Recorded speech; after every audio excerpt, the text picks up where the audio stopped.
Assalamu alaikum, dear students of class 6. Today we will start unit number 3, photosynthesis and respiration in plants, lecture number 1.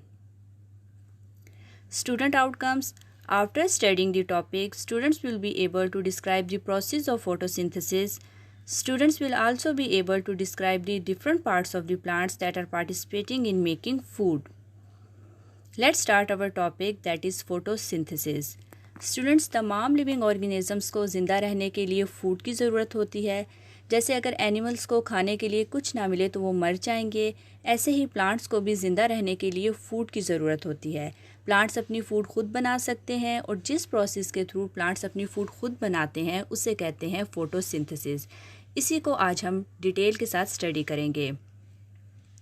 The word photosynthesis is a mashup of two Greek words, photo and synthesis. Photo means light, synthesis means putting together. Collectively, it means putting together things using light. Photosynthesis दो Greek word से मिलकर बनता है, photo और synthesis. Photo का मतलब है light और सिंथेसिस का मतलब है इकट्ठे रखना।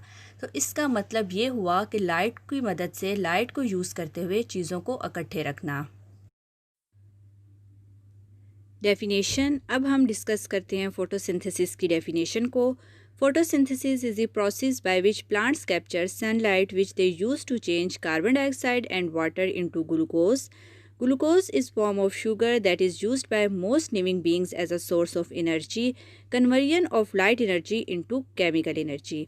फोटोसिंथेसिस ऐसा प्रोसेस है जिसमें प्लांट सनलाइट को लेते हैं, कैप्चर करते हैं, फिर उस सनलाइट को यूज़ करते हुए कार्बन डाइऑक्साइड और वाटर को चेंज कर देते हैं ग्लूकोज में। ठीक है, अब ग्लूकोज क्या है? ये एक शुगर की ही फॉर्म है जिसे बहुत से लिविंग बींग्स एनर्जी के तौर पर यूज़ करते हैं।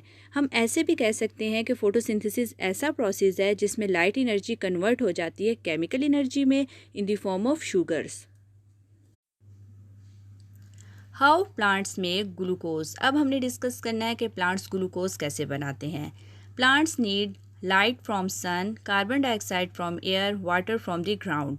जो आप इस डायग्राम में भी देख सकते हो, सन से लाइट ली जा रही है, एयर से कार्बन डाइऑक्साइड को लिया जा रहा है और ग्राउंड में से वाटर को लिया जा रहा है। प्लांट्स क्या करते हैं? फिर वाटर को एब्जॉर्ब करते हैं रूट्स की मदद से ग्राउंड में से, कार्बन डाइऑक्साइड को एब्जॉर्ब करते हैं लीव्स के नीचे वाले हिस्से से और सनलाइट को एब्जॉर्ब करते हैं लीव्स के ऊपर वाले हिस्से से। इन सब चीज़ों से मिलकर प्लांट्स फिर ग्लूकोज बनाते हैं। Parts of plant participating in making food. अब हमने डिफरेंट प्लांट के जो पार्ट्स हैं उनको डिस्कस करना है कि कौन कौन से पार्ट्स जो हैं वो इन्वॉल्व हैं फूड बनाने में। सबसे पहले हम डिस्कस करते हैं xylem and phloem. Plants have a network of very thin tubes all over their body. These tubes are called xylem and phloem. They take in water and minerals from the ground through the roots and transport them to the whole plant including the leaves. Students, जिस तरह human body है और उसके अंदर blood vessels होते हैं, इसी तरह प्लांट की जो सारी बॉडी है, रूट से लेकर स्टेम तक, ब्रांचेस से लेकर लीव्स तक, उसके अंदर एक नेटवर्क होता है बहुत पतली पतली ट्यूब्स का। उन ट्यूब्स को कहते हैं जाइलम एंड फ्लोएम। अब इनका क्या काम होता है? ये वाटर और मिनरल्स को रूट्स के ज़रिए ग्राउंड में से लेती हैं और प्लांट बॉडी के हर पार्ट तक पहुंचाती हैं।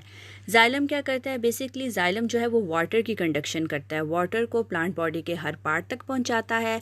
और फ्लोएम जो है वो फूड की कंडक्शन करता है, फूड को प्लांट बॉडी के हर पार्ट तक पहुंचाता है।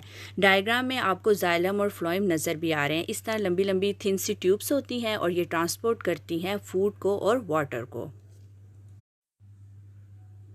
Stomata. Leaves take in carbon dioxide from the air through the tiny pores on their underside. These pores are called stomata. They are like doors for the gases as carbon dioxide and oxygen move in and out of the leaves through them. Students, जैसे हमारी skin के ऊपर pores होते हैं, इसी तरह leaves के जो नीचे वाला हिस्सा है उसमें छोटे छोटे पोर्स होते हैं, सुराख होते हैं। उन पोर्स को कहते हैं स्टोमेटा। इन पोर्स के ज़रिए कार्बन डाइऑक्साइड और ऑक्सीजन लीव्स के अंदर आती हैं और लीव्स से बाहर जाती हैं।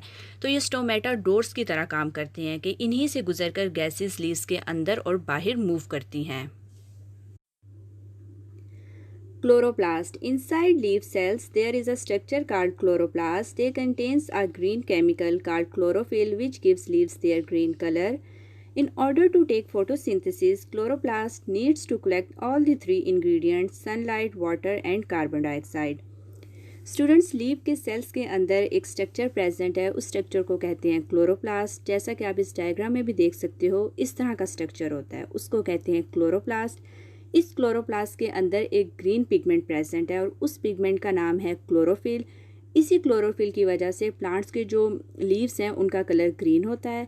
अब फोटोसिंथेसिस के प्रोसेस के लिए ये ज़रूरी है कि क्लोरोप्लास्ट सनलाइट, वाटर और कार्बन डाइऑक्साइड को कलेक्ट करे। Process of photosynthesis. अब हम फोटोसिंथेसिस के प्रोसेस को डिटेल में स्टडी करते हैं।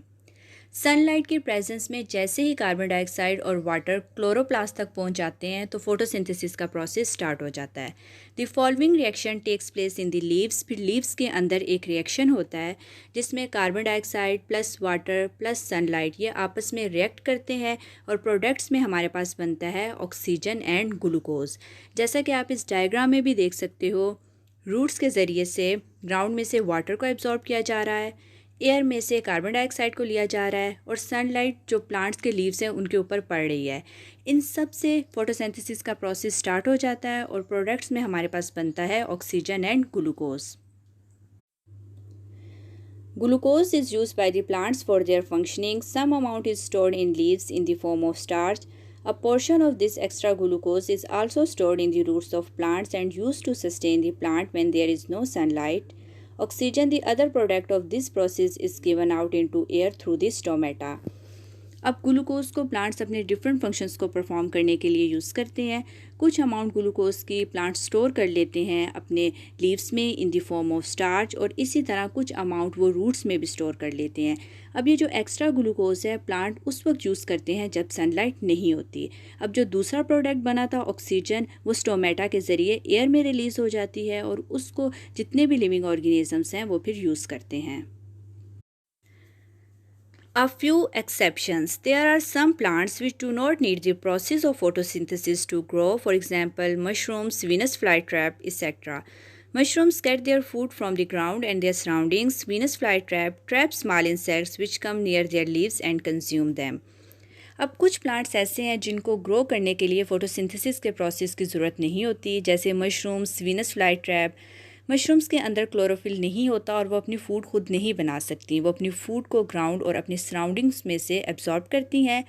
वीनस फ्लाई ट्रैप क्या करता है कि स्मॉल इंसेक्ट्स को ट्रैप करता है। अब जैसे ही कोई स्मॉल इंसेक्ट उसके लीव्स के पास आता है वो उसे पकड़ लेता है और कंज्यूम कर लेता है, खा लेता है।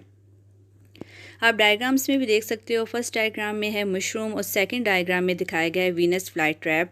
आप देख सकते हो जैसे ही एक मक्खी जो है वो उसके लीव्स के पास आई है तो उसने उसे कैच कर लिया है और कंज्यूम कर लिया है। तो स्टूडेंट्स, आज हमने फोटोसिंथेसिस के प्रोसेस के बारे में डिटेल से पढ़ा है। आपको इसी टॉपिक से रिलेटेड एक असाइनमेंट दी जाएगी जो आपने खुद सॉल्व करनी होगी। उसके लिए ज़रूरी है कि आप इस वीडियो लेक्चर को बार बार गौर से सुनें और समझें ताकि आप अपने असाइनमेंट को अच्छे से सॉल्व कर सकें। Thank you.